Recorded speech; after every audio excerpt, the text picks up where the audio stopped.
પોરબંદરના ઓડદર ગામે ગૌશાળામાં નંદીઓની અત્યંત દયનીય હાલત જોવા મળી।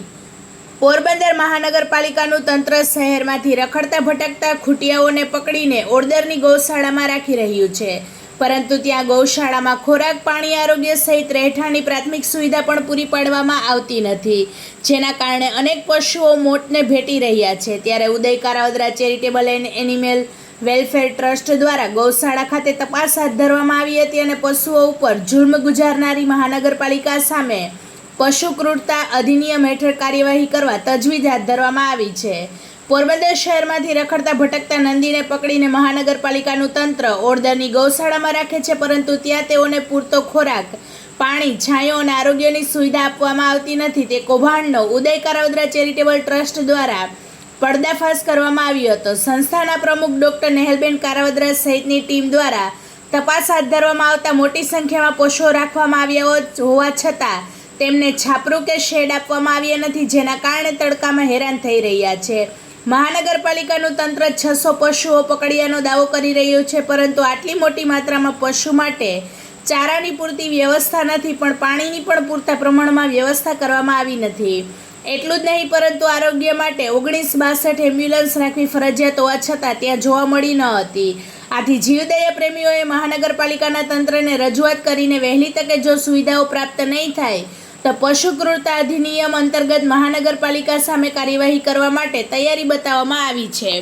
જેટલું આખલા યુદ્ધ માણસોને નુકસાન કરે છે, એનાથી તો 10 ગણી સજા અબોલને મળી રહી છે। મહાનગરપાલિકાના કર્મચારીઓ ખૂબ ક્રૂરતાપૂર્વક ઢસડીને નંદીને ટ્રોલીમાં ભરે છે। ક્યારેક ટ્રોલીમાં પડી ગયેલા નંદી ઉપર બીજા નંદી પણ પડે છે। મહાનગરપાલિકા સંચાલિત ગૌશાળામાં હાલની પરિસ્થિતિમાં 600થી વધુ ગૌવંશને પકડીને લોક સુવિધાના નામે પૂરવામાં આવ્યા છે। 8 થી 10 છાપરા પાણીના માત્ર 2 જ કુંડા અને સવારે માત્ર એક જ વાર 300 થી 350 મણ ઘાસચારો અને 600 નંદીઓને સુવિધા પૂરતી છે। ઘણા નાના વૃદ્ધ, ઘાયલ અને બીમાર જીવ પણ ત્યાં છે, પણ કોઈ ડૉક્ટરની વ્યવસ્થા નથી। હાલ તો ત્યાં 1962ની એમ્બ્યુલન્સ પણ નથી અને સ્થળ પર માત્ર એક ગોવાળ સિવાય કોઈ જોવા કે પૂછવાવાળું નથી। અત્યારે ધોમધકતા તાપમાં આ 600 જીવ ઊભા છે અને થોડા દિવસ પછી વરસાદ આવશે ત્યારે આ જીવનું શું થશે? કોઈ પણ જાતની પ્રી મોન્સૂન તૈયારી તો છે જ નહીં। અત્યારે ત્યાં દરરોજ 1-2 ગૌવંશના મૃત્યુ થઈ રહ્યા છે। વરસાદ આવશે એટલે રોજ વધુ મોત પણ થશે અને કોઈના પેટનું પાણી પણ હલતું નથી અને અત્યારે નીચે છાણ છે તેના પર જ ખાવાનું નાખવામાં આવે છે અને ચોમાસામાં એ કીચડમાં કઈ રીતે ખાવાનું આપશે તેવા સવાલો પણ ઉઠી રહ્યા છે।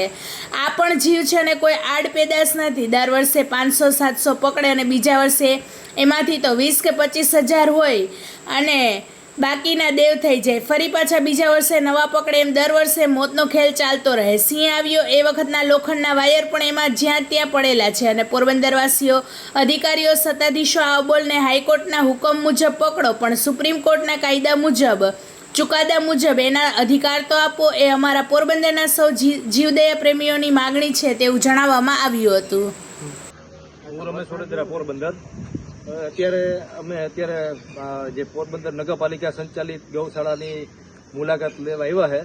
અત્યારે લગભગ 1:30-2 વાગ્યા છે। અત્યારે તમે જોઈ શકો છો કે અત્યારે નંદીઓની શું હાલત છે અત્યારે, ને પોરબંદરની મહાનગરપાલિકાના અધિકારીઓનું એવું કહેવું છે કે 600-700 નંદી પકડ્યા છે ને બહુ સુવિધા આપીએ છીએ, એની માથે આ છે, આ વસ્તુ રાખી, આટલું ખાવાનું, આટલું પાણીની વ્યવસ્થા રાખેલી છે, એવું બધું મહાનગરપાલિકાના અધિકારીઓ એવું અહીંયા આવે છે। નગરપાલિકાના અધિકારીઓ મારે કહેવાનું છે, તમે અહીંયા ખુરશી ઉપર ઓફિસ, એસી વાળી ઓફિસમાં બેઠા રહ્યો છો, ત્યાંથી તમે જોઈને એનું સંચાલન કરીને એવું કયો હોય કે આવું થાય છે ને આવી સુવિધા તમે એકવાર આ તડકામાં તમે આવીએ ને એકવાર તમે હાલત તો જોવો આ પોરબંદરના આ નંદીઓની કઈ હાલત છે।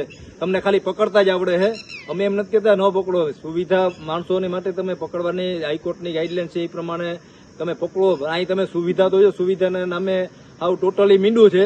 સુવિધા કોઈ જાતની સુવિધા છે નહીં। આપ જોઈ શકો છો આટલા નંદીઓ છે અત્યારે, એને ખાલી પાણી જ આપે છે અને એને ખાલી લીલું મળે છે એને જમવા ખાવા માટેનું, બાકી માથે છપરા નથી, કોઈ 2-5-7 છપરા છે ખાલી, એ સિવાયની કોઈ પણ જાતની સુવિધા છે નહીં।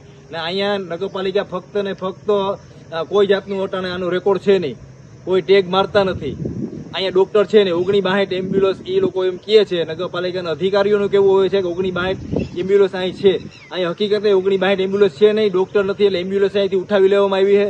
જે બીમાર નંદીઓ છે એની કોઈ પણ જાતની સારવાર થતી નથી અને રોજના કેટલા નંદીઓ મરે છે. તો મારું નગરપાલિકાના અધિકારીઓનું કહેવાનું એવું છે, અહીંયા ટાવર છે, 3 લાઇટના ટાવરો નાખેલા છે, 2 ટાવરો બંધ છે, એક જ લાઇટનો ટાવર છે. અત્યારે ભર ઉનાળામાં એને ટોટલી છપરાની વ્યવસ્થા અને 2 પાણીના કુંડા ખાલી 2 જ છે. એટલા નદીઓ વચારે પાણીના કુંડા 2 જ છે. તો પાણીના કુંડા કરો, એને છપરા માથે નાખો, જેથી કરીને છાઈને ઉભા રહીએ. એને ખાવાનું ખાલી 300 મણ જેટલું જ ખાવાનું આવે છે ને દિવસમાં એક જ વાર આવે છે. તો આ કઈ આ આટલા 600, 650, 700 નદીઓ છે, એને કઈ 300 મણ લીલું કોઈથી પૂરું પડે જ નહીં એનું. એ તો તમે હિસાબ કરો. તમે માણસની જેમ એને થોડીક ખોરાક હોય, તમે એને પૂરતો ખોરાક તો આપો, ડોક્ટરની સુવિધા અને સારવાર એને તમે કરાવો, એને આપો.